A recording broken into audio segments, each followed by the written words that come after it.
dans le concert des nations. Alors, n'ayons pas peur de questionner nos certitudes.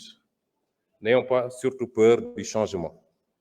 Monsieur le Président de l'Assemblée nationale, honorables députés, le 2 avril 2024, le Sénégal est en train de plein pied, grâce à la résilience de son peuple et à la détermination de sa jeunesse, dans une ère nouvelle de son histoire, l'ère d'une ambition restaurée, à la fois nationale et africaine, l'ère d'un projet commun taillé à la juste mesure des aspirations de notre peuple tout entier, l'ère enfin de la poursuite sincère d'une prospérité partagée par tous, loin des ressources pour quelques-uns.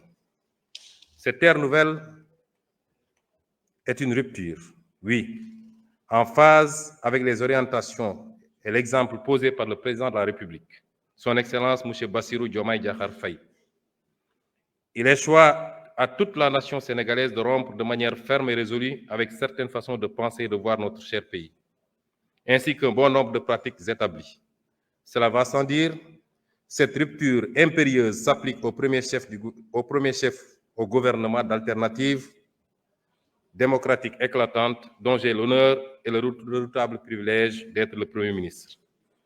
Je viens dès lors partager avec vous les principes, l'ambition et les orientations stratégiques du nouveau gouvernement, afin que nul n'ignore ce que nous voulons faire pour le Sénégal et comment nous le ferons. Le peuple sénégalais a voté de façon nette et massive pour le projet d'un Sénégal souverain, juste et prospère. Pour bâtir ce Sénégal du projet, il est impératif d'opérer une rupture d'une profondeur et d'une portée jamais vue dans notre pays. Jamais vue depuis notre accession à l'indépendance il y a 64 ans. En partant de la courbe plongeante de notre histoire. Le Sénégal d'hier, un pays modèle dans une Afrique conquérante, partie intégrante des grands empires et royaumes d'Afrique de l'Ouest du XIIe siècle à l'arrivée des premières puissances coloniales. Un pays de résistants, dont les populations ont su maintenir leur dignité, leur culture et leurs principes forts de savoir-être aux heures les plus sombres des razzias et de la colonisation, y compris au prix du sang et du sacrifice anonyme de leur vie. Ce fut le cas lors de ce grave mardi de Nder, où les femmes sénégalaises, par dizaines, ont préféré la mort à l'esclavage et au déshonneur. Ou ce jour tristement célèbre du 1er décembre 1944 à Thiaroye, où des hommes sénégalais, avec leurs frères africains, ont par dizaines préféré la mort à l'injustice et au déshonneur. Le Sénégal des indépendances, un modèle en Afrique de stabilité de ses institutions, la qualité insigne de ses élites politiques, diplomatiques, administratives ou même sociales et culturelles. Et enfin, de façon plus profonde encore, sa mixité, le brassage de ses ethnies et religions et la force de son commun vouloir de vie commune. Le Sénégal d'aujourd'hui, un modèle en panne dans une Afrique sacrifiée, un modèle de développement arrêté. 64 ans après son indépendance, le Sénégal est resté enfermé dans le modèle économique colonial, exportant ses matières premières, or, poissons, arachides, phosphate, zircon, pétrole et bientôt gaz, avec peu de valeur ajoutée et important les produits finis. L'énorme déficit de la balance commerciale de l'ordre de 5 300 milliards en 2023, presque 30% du PIB, qui se creuse d'année en année, montre combien notre économie est aujourd'hui peu compétitive. Cela s'est traduit par une croissance trop faible et trop fragile. La croissance annuelle moyenne de 1960 à 2023 a été seulement de 3,1%, face à une population qui a augmenté en moyenne de 2,7% par année. Le revenu réel par habitant n'a jamais décollé et les Sénégalais sont aujourd'hui quasiment au même niveau de revenus qu'au moment de l'indépendance, voire plus pauvres, si l'on tient compte de toutes les richesses qui s'expatrient avec les revenus des investissements des groupes étrangers. Cette faible croissance est par ailleurs concentrée sur quelques zones du territoire, notamment le triangle Dakar-Thiès-Mbour. Au final, la triste réalité des chiffres depuis l'indépendance montre que notre pays est enfermé dans un cercle vicieux de sous-développement et de pauvreté, avec des matières premières locales peu valorisées, un secteur privé national qui ne décolle pas, des filières peu compétitives, une croissance structurellement faible et fragile et un territoire national peu aménagé et pauvre. Un modèle social en crise aiguë, avec notamment une jeunesse désabusée, sans perspective dans son propre pays. Chaque année, le nombre d'emplois formels créés est très largement inférieur au nombre de jeunes arrivant sur le marché du travail. Une justice où l'action de quelques-uns a fait perdre la confiance de presque tous. Une école où l'on désapprend bien souvent et où l'on déséduque encore plus.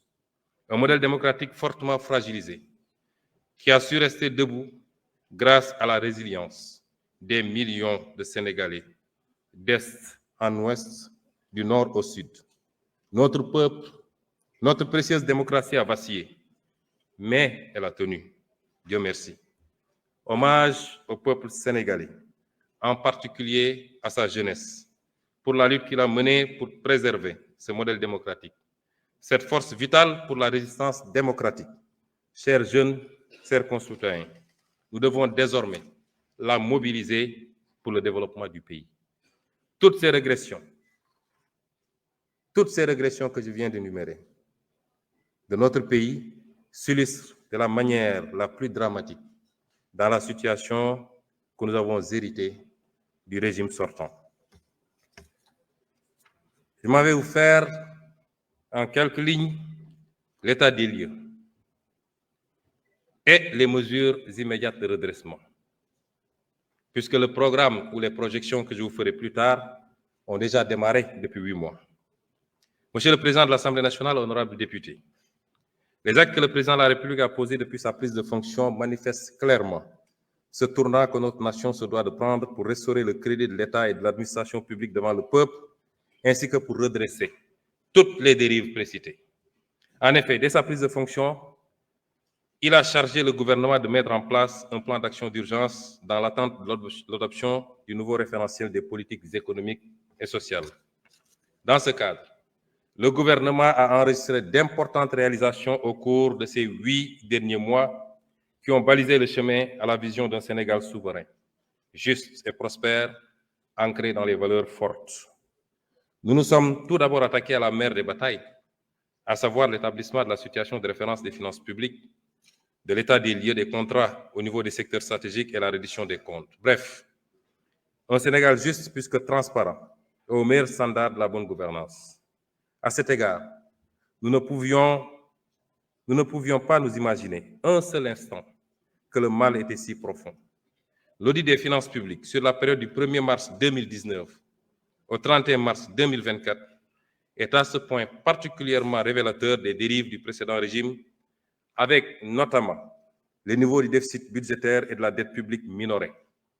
Cette situation a eu notamment comme conséquence la suspension des financements attendus en 2024 du Fonds monétaire international et de la Banque mondiale et le gel du programme économique et financier appuyé par le FMI. C'est le lieu, une fois de plus, de rendre hommage au président de la République, qui a préféré sacrifier à cet exercice de transparence plutôt que de démarrer son magistère dans le mensonge.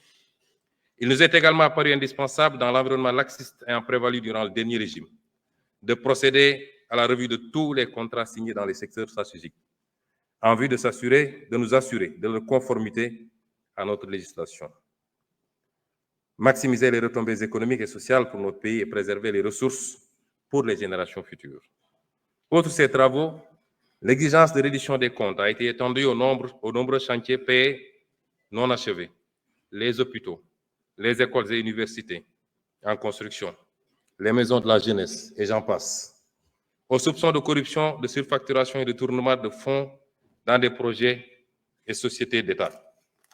Toujours dans ce registre, il a été procédé à l'audit des ressources humaines, trouvées sur place par les différents ministres à leur prise de fonction pour traquer tous les recrutements indus sous la forme de personnel contractuel.